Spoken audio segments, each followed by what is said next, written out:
భగవాన్ టైటిల్ని మార్చమటానికి కారణం ఏం చూపించారు వాళ్ళు మీకు? అంటే ఓకే, సో భగవాన్ అనేది దేవుడికి అంటే దేవుడిని మనం భగవంతుడు అని పిలుస్తాం కదా.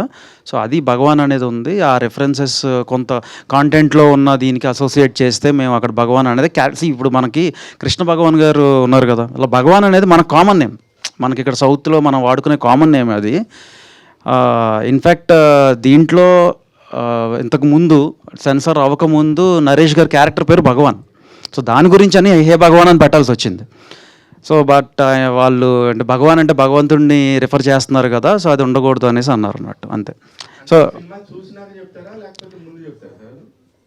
సినిమా చూసినాకే, ఆబ్వియస్గా చూసినాకే. ఇంకా అది సెన్సార్ వాళ్ళు తీసుకున్న డెసిషన్ వీ హ్యావ్ టు అప్లైజ్. అంటే మనకు సిస్టమ్స్ ఇంకా కొన్ని అలా ఉన్నప్పుడు మనం కూడా వీ హ్యావ్ టు అప్లైజ్, తప్పదు ఇంకా. అంటే ఒకటే అంటే నేను చెప్పేది కరెక్ట్గా నాకు తెలిసింది నేను చెప్తున్నానండి. అది ఎందుకంటే వాళ్ళు చెప్పింది నాకు వినింది ఏంటంటే, సినిమా ఎక్స్ట్రాడనరీగా ఉందండి, హిలేరియస్గా ఉంది, ఎంటర్టైనింగ్గా ఉంది. ఎవరన్నా రేపు రిలీజ్ అయిన తర్వాత ఒక కేసు ఏమన్నా పడితే ఇష్యూ ఎందుకండి, ఇంత బాగా సినిమా బ్లాస్ట్ అవుతున్నప్పుడు ఎందుకండి మీకు, బాగుంది కదా అన్నట్టే, అంతే నాకు తెలుసు. That's all.